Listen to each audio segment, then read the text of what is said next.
Good day, everyone. Today, we're going to talk about the psychological perspective of the self. So, we all know that psychology is the scientific study of the mind and behavior. So, it looks at how our thoughts, feelings, and actions shapes who we are. So, let's ask this question. How do you know yourself? Do you think your behavior, your feelings, or your thoughts define you? Well, let's find out how psychologists explained it.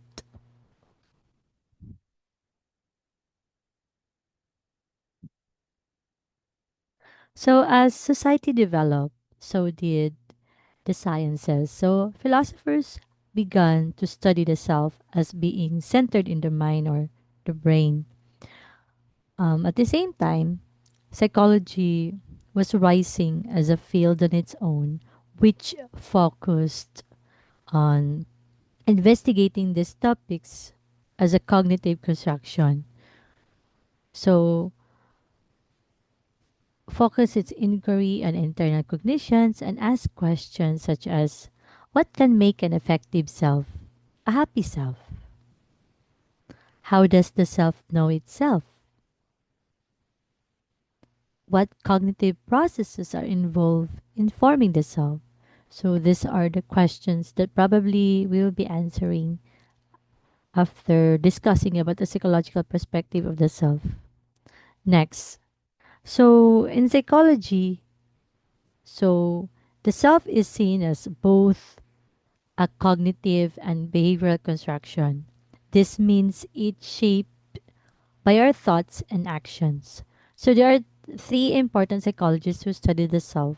These are Sigmund Freud, William James, and Albert Bandura. So let's start with Sigmund Freud, the founder of psychoanalytic theory. So Freud believed that self is made of our conscious and unconscious parts. So the conscious mind is what we're aware of, our thoughts right now, and while the unconscious mind holds hidden memories, desires, and fears. So I will discuss this further. So, when we talk about the conscious, it includes our thoughts, our perceptions, our decisions, and awareness of these things.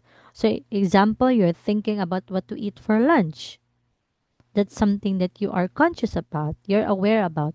There's the middle part, the middle layer of the mind, which is the preconscious. So, it contains information you are not currently thinking about, but can easily bring into awareness. So, example, your phone number, a friend's name, you are not thinking of it now, but you can recall it if needed. That's the preconscious mind. Next would be the unconscious. Okay, it is the largest part of our mind wherein it holds memories, fears, desires, and past experiences that are hidden from awareness. So it actually influences behavior without you realizing it. Yeah. So, example, a childhood fear of dogs might make you anxious around dogs even if you don't remember why. So, there are things like that that usually happen to us. I don't know about you. Do you have? Try to think about it. Okay. So, to explain this, Freud introduced three parts of the mind, which is the id, the superego, and the ego. So let's start discussing about the id. The id is the part that seeks pleasure. It's instinctual and wants what feels good. Okay? Example, eating cake even if you're on a diet. Actually, the id is it's the unconscious part of our mind. Okay? As you can see in the screen. It's the id.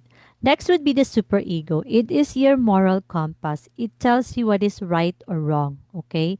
Example, you're feeling guilty after eating too much cake, something like that. Okay.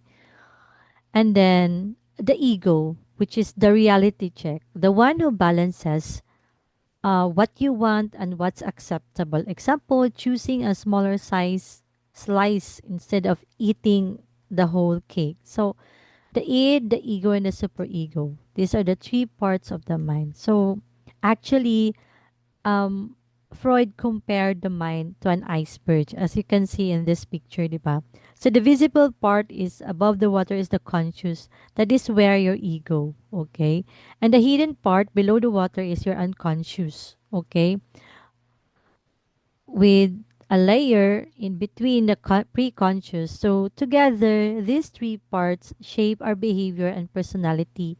It also somehow like understand who we are, that we have that in our mind. This is happening inside your mind, okay? That you have the desire, you have the morality, and you also there's this thing that reality check, the one who balances it all. Okay, that's per Freud.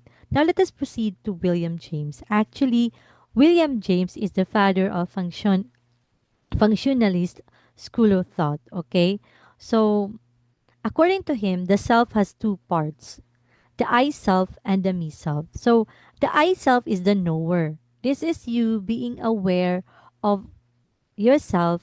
You're making decisions. So it is the active. It is thinking self that experiences and make decisions. It is subjective. So and it deals with your awareness of being one of and acting. So take for example, I am deciding what career to pursue. I feel proud of my achievements. I am thinking about how to solve this problem. Those are your I self. While the me self, it is the known. It is the objective self, the repository of all experiences, your past, present, and future. So, this is everything you know about yourself, your name, your body, your role. So, actually, the me self has three components. It has the material self, the social self, and the spiritual self. So when we talk about the material self, it is your body and possession. So I am tall and I own a laptop, I own whatever that you have. Okay. And next would be the social self. So who you are in society and how people see you. So I am a friend, a student, an adult, and a daughter. Okay.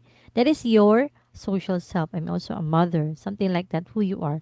Your spiritual self is it is your values, your beliefs and inner character. I believe in honesty and kindness, something like that. Okay? So now let's proceed that James also introduced self-esteem, okay? It's how much you like or value yourself. When your goals match your abilities, you feel good about yourself. Actually, self-esteem is an overall evaluation of ourselves and its different dimensions. Okay. So as you can see in the screen, what does this mean? This formula. Success is equal to what you actually achieve and your pretensions are your goals. Okay. What you aim or aspire to achieve. So if take for example, if your success is high and your goals are realistic, then the self-esteem will be high. That's example number one. And example number two, if your success is if your goal is higher and then your accept is lower, then you have a low self-esteem. So that's why. So for case number one, so your goal is to win first place in a school competition. So the success is you win the first place. So therefore, it will equal to high self-esteem. On the other hand, in goal two, so your goal is to become a billionaire by 25. Wow. Okay.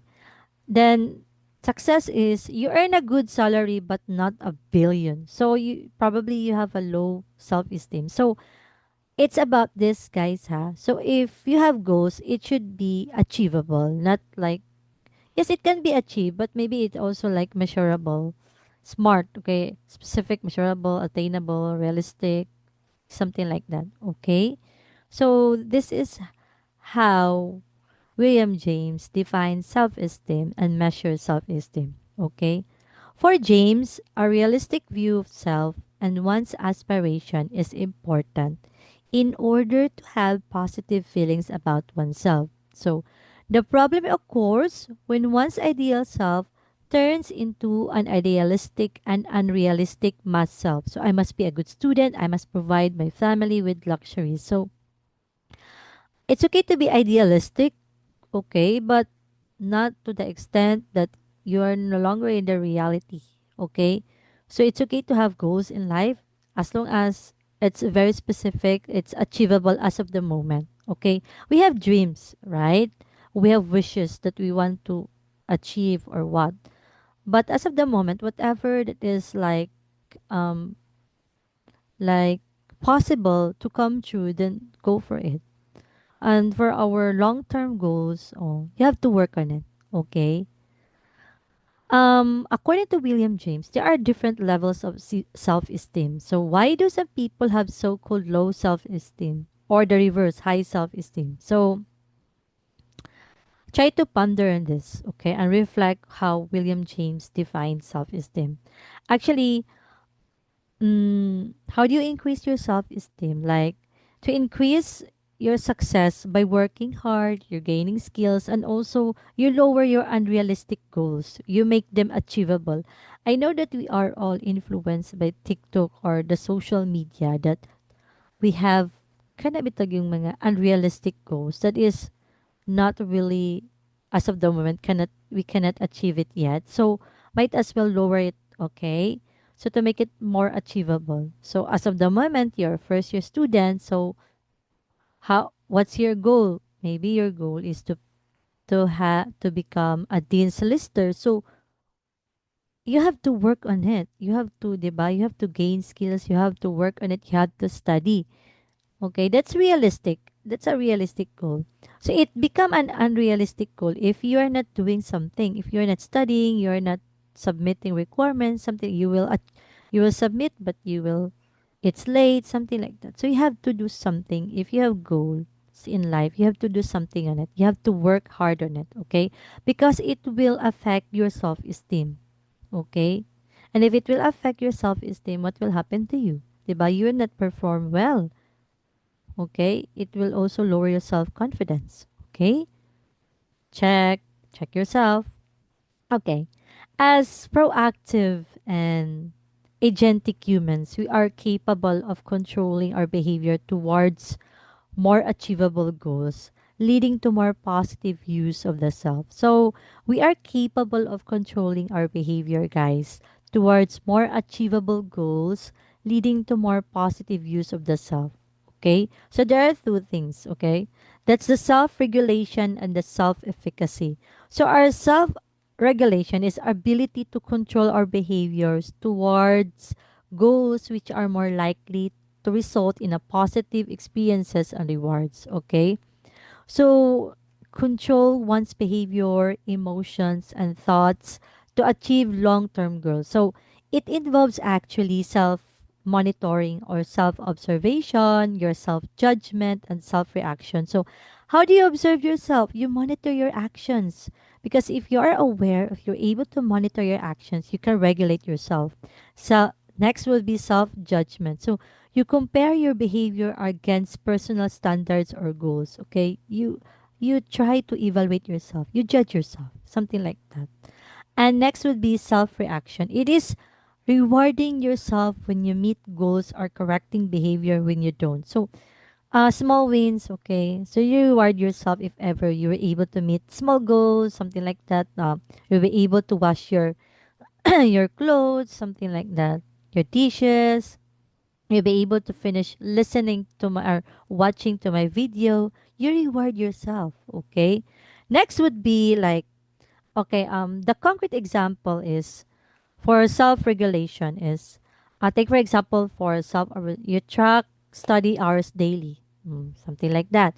Your judgment, you compares actual study time to target, example 2 hours per day, something like that. Your self-reaction, like you rewards yourself with the movie after completing study goals or after watching this video. So, by regulating our behaviors and adjusting our goals into more realistic and achievable, once we increase our self efficacy, so increased self efficacy can have profound effects in our self esteem. Although this is not necessarily a cause and effect relationship. So, why am I talking about self efficacy? Let's define for self efficacy. It is our beliefs about our capabilities to achieve a goal. So, it is your belief in your ability to perform a task successfully. It affects how you think, feel, and act. So there are characteristics of self-efficacy. There's high self-efficacy and the low self-efficacy. When you have high self-efficacy, you have more effort, persistence, or resilience. Okay. Do you have low self-efficacy? You avoid challenges, fear of failure, something like that. You will have a low self-efficacy if you don't know, if you don't know your capabilities. Okay. So take for example, if you have high self-efficacy, I can do this if I practice. So something like that. If you don't know about math, then you will do something about that. Then how do you do? How do you like? How do you achieve like to pass the math? Something like that. So you study hard and perform. If you have low self-efficacy, you will say to yourself, "I'm bad at math." Then you will not do something. You avoid everything, and what had happened? You will fail. Okay, so you have to take note that self-regulation helps you stay on track towards goals.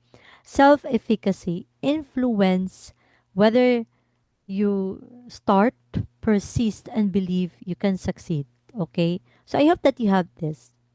I hope that I know that knowing yourself is a long term process, but practice this one. You regulate yourself. You regulate what you're thinking, your emotions, your actions, and also believe about your capabilities in order for you to achieve your goal. Okay? So, to summarize, the psychological perspective of the self focuses on how our mind, our behavior, and experiences work together. So, Freud highlighted the unconscious and the structure of the mind, and William James focused on self concept and self esteem. In addition, Albert Bandura, self regulation helps you manage actions towards goals, while self efficacy, influences your confidence and persistence in achieving them. So they help us understand who we are. So be mindful of these three. There are a lot of psychologists, but I highlighted these three because it is somewhat like it is really happening. Like it is realistic. Okay, you have to be mindful of this three. It will help you learn about who you are and understand yourself. Okay, that's it. Next would be about the sociological and anthropological perspective of the self. So most of the philosopher or most of the philosophical or the psychological perspective of the self views human as isolated, 'di ba? It's about your mind, it's about their view about themselves, about their experiences, their own experiences. So, isolated individuals who gain a sense of self on their own, either through self exploration or interacting with the empirical world. However, excuse me, it is also true that the self does not exist in a vacuum. Thus, sociological or anthropological views of the self emphasize that the self must not be viewed in isolation but must be seen as a part of a larger society, culture, and societal values. Though the self should not be viewed as an isolated identity because we are is shaped by our social interaction, cultural norms, and societal values. So, for example, being a student, a family member, or a citizen influences how you think and behave, diba? And also, our culture gives meaning and identity. Our traditions, especially here in the Philippines, we have a lots of traditions, our languages, a lot, our beliefs and customs shape our personality and sense of belonging, right? Our values guide our behavior. So, society sets moral standards, rules, and goals that we internalize and use to define ourselves, okay? So the self is socially constructed. Okay? Without society, culture, and values, the self cannot fully exist because this provides the context of our identity. Okay? So the self and the environment. The sociological perspective. The self is a product of how the people interact with society at large. Only when one has participated in different social positions and learned from those experiences can we be self conscious. So, the self is not born fully developed. Instead, it is shaped through social interaction. So from birth, we learn who we are by engaging with others, our family, friends, teachers, and the community. Our social roles, like being a student, a friend, or a sibling, teach us what is expected in society. So, through these interactions, we become self aware and we'll be able to develop our self concept. Okay?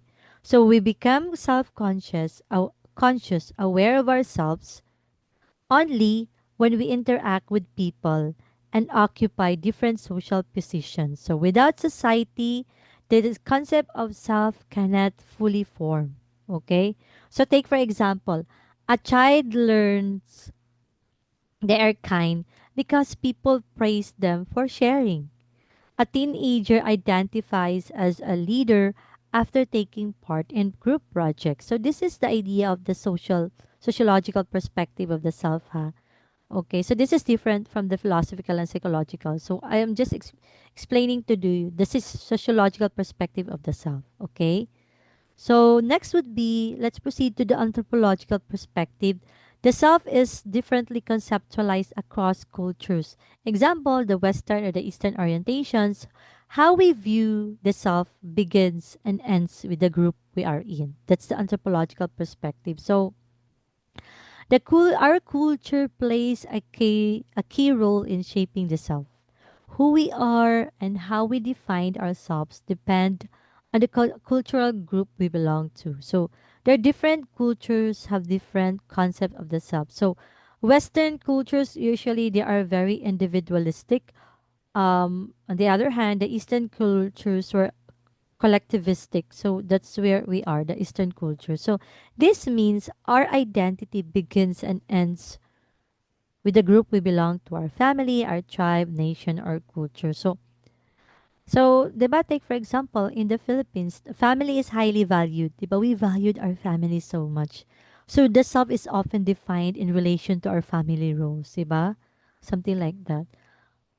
In contrast, in US, someone might say, I am an artist, I am independent, reflecting individualistic culture. So, as you can see, the Western and the Eastern, it's the complete opposite orientation. So the self is not universal. It is culturally constructed and changes depending on traditions, norms, and beliefs. Next would be let's talk about George Herbert Mead, the self as a sociological construction. Meads viewed the self to be constructed through the process of socialization, where we learn to be self conscious. Example, we are aware of how people see us and the roles that we play in the society. He also conceptualized an I me self in terms of social interaction. So wherein the me is how others see the self and the I is a personal assessment of the social self. So there must be a balance between the I and the me. Okay? So actually, the me, it is the social self. Okay? It is how others see us, the expectations and norms of society that we internalize. So the example for the me self is people expect me to be polite. That's the me self. Okay? And the I self for Herbert Mead is it is your personal self, our response to the social self, our individuality, creativity, and the personal choices. So I choose to speak my mind even if others might disapprove. That's your I self. Okay? That's the difference between the two. The me self is how others see you. The I self, it is your response to the social self. Whether they will like it or not, that's who you are. Okay? There should be a balance between the two. If the me dominates, we conform too much and it also diba, if you just keep on conforming to the society, you will lose your individuality. You will not who you are. You will not be able to define and understand yourself. While if the I dominates, we become selfish in ignoring social norms, diba? If you just keep on believing in yourself without considering other people, then you become selfish. So um, there should be in order for you to have a healthy self, the I and the me self. should be balanced, okay? Where we respect the social expectations but we should also maintain our personal freedom. I know it is hard. This is a battle, especially in your age. This is our battle, guys, woka age. Okay? The I self and the me self, diba? So as much as possible, we want to conform the society, but and also not losing our identity.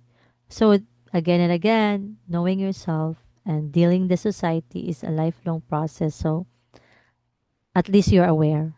That's the thing about it. Just be aware, okay? That this is your I self, that this is your me self, okay?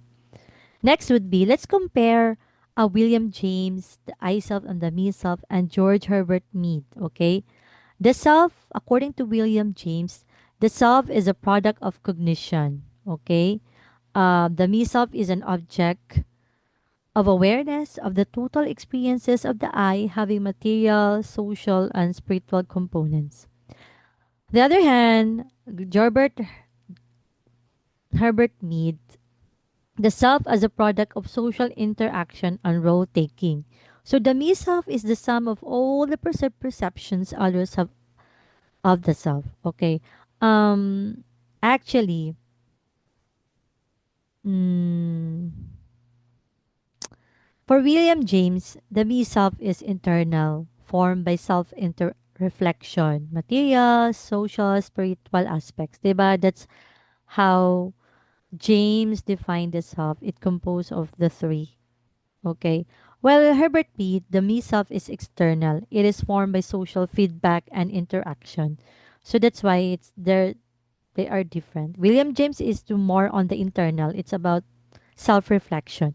On the other hand, George Herbert Mead, it's more on the external. It's your social feedback and interaction to other people. Okay, that's the difference between the two. Next, the concept of self varies with culture. Marcus and Kitayama, 1991, pointed out that the primary method in which cultural values influence psychological processes is in terms of how individuals define and see themselves in relation to others in the social networks. So actually, there are two major cultural orientations that we know about. It is the independent self and the interdependent self. 'Di ba? It is the Western culture and the Eastern culture. So in the Western culture, the self is seen as separate from others. Okay? Their values individualism, personal goals, and autonomy. I am unique. I make my own decisions. That the independent self or the Western culture. While the interdependent self or the common which is common in Eastern culture, the self is seen as connected to other people, right? We value group harmony, social roles, and relationships. I am a daughter, a friend, a part of my community. Actually, cultural values shape psychological processes by influencing how we think about ourselves, how we feel in social situations, and how we behave in relationships. So that's it. Let's proceed to the self in Western and Eastern views, the self and culture. In Western or individualistic cultures, the self is an independent, unique, and organized whole that exists separately from others and environment. It is dynamic and organized whole. This means that the self is internally consistent. Our thoughts, feelings, and behaviors come from our personal identity, not just social roles. Okay? Individuals are seen as separate entities, each with their own goals, preferences, and rights. That's for the Western. So relationships are important, but they do not define who you are. You define yourself. That's for the Western or the individualist guys. Okay, you make your own decision. Success is based on your individual effort and encouraged to share opinions and stand out. Okay, so usually for the Western, like take for example, I want to be successful because I work hard, something like that. It emphasizes independence and personal goals. Okay, that's Western. Let's proceed to the Eastern or collectivist society. So The self is not viewed as an isolated individual, but as an emerging concept shaped by multiple societal social identities, such as family, community, work, group, and culture. Diba? That is here in Asia, the eastern part. The self is not fixed or purely personal. It develops through relationships and social roles. Okay? We have multiple identities now. As person sees themselves as part of interconnected groups, family, peers, workplace, nation, and these identities influence their decisions and behavior.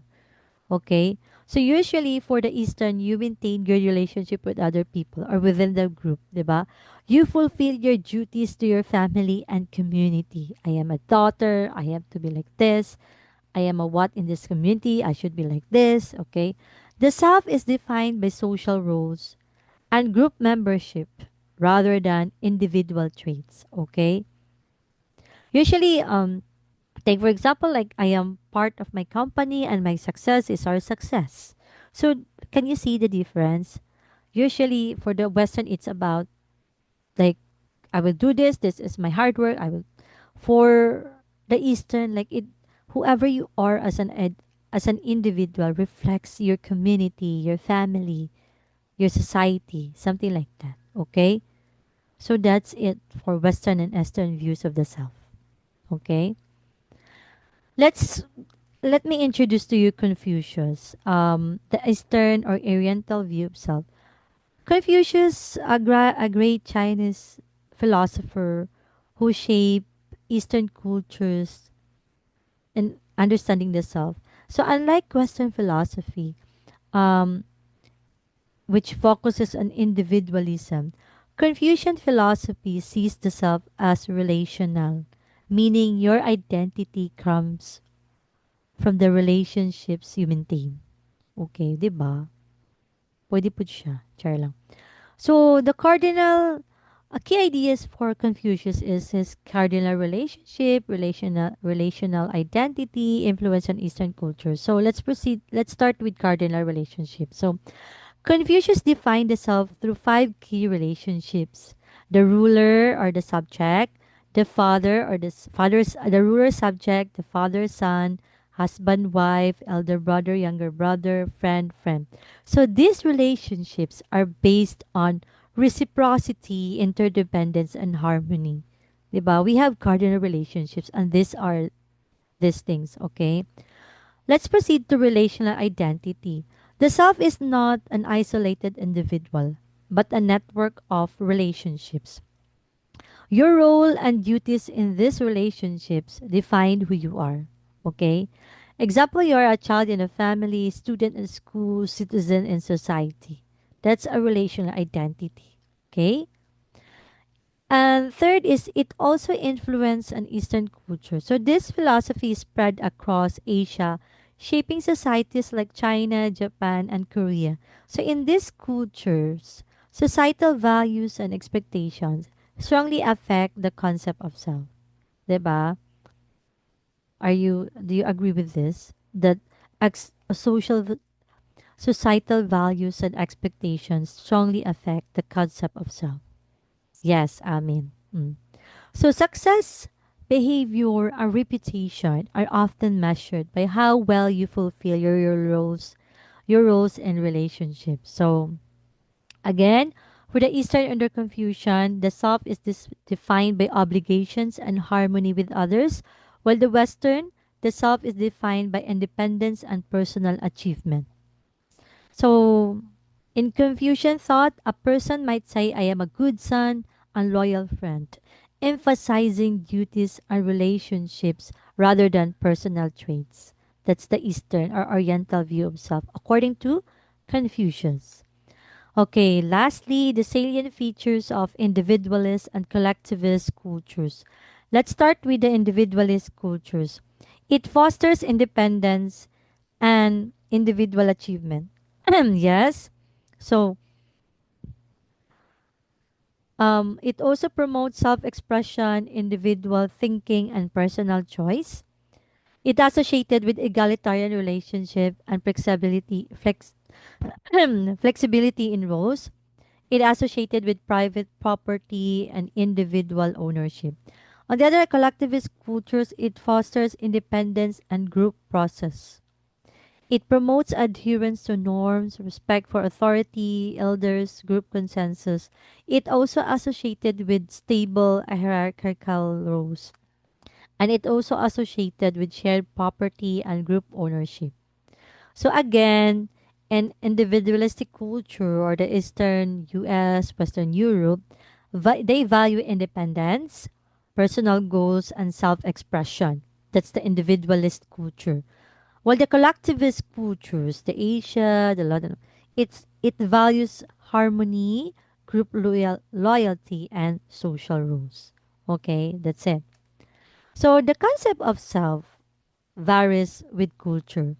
The expression of self inevitably varies depending on the culture we are in, which impinges its own unique values and expectations on our selfhood. The way we express ourselves is not universal. It changes depending on the culture we belong to. Each culture has its own set of values, norms, and expectations, and this shape how we think, we behave, and present ourselves. Okay?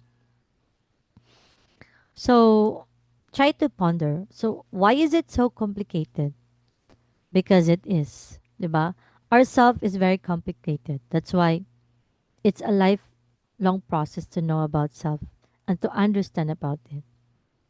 So, relax, guys. Okay. Summary on the matter of self.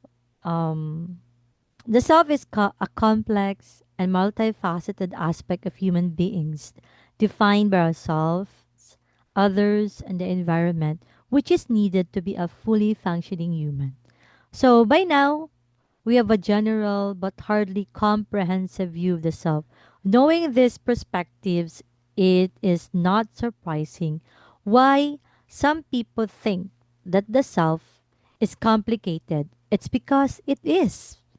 Our personality and identity is thrown into a background of multiple shades and colors which cannot be fully appreciated if we only look at it through the scope of one field of study.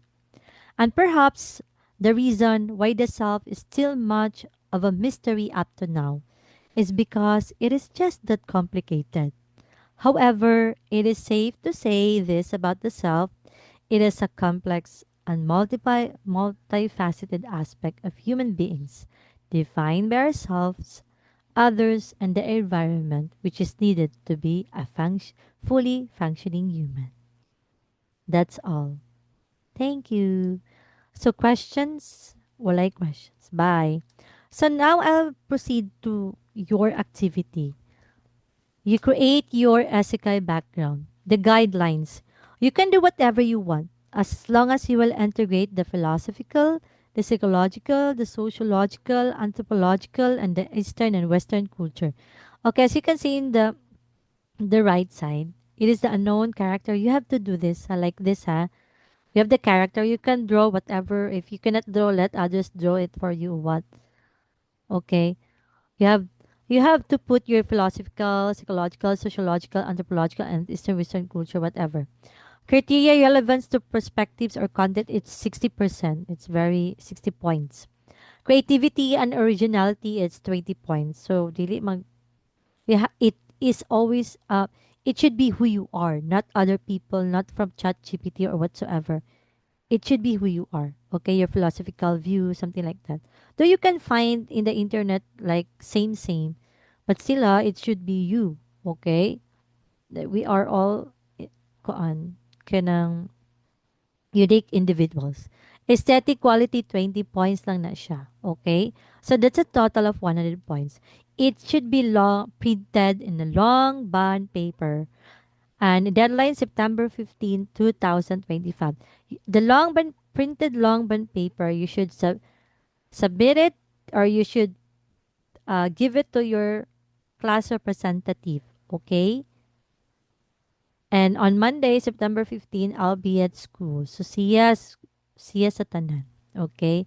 I guess that would be all. Thank you for listening and see you around, guys. Yeah, looking forward to see you this next month, October. I hope so. See you around. Bye.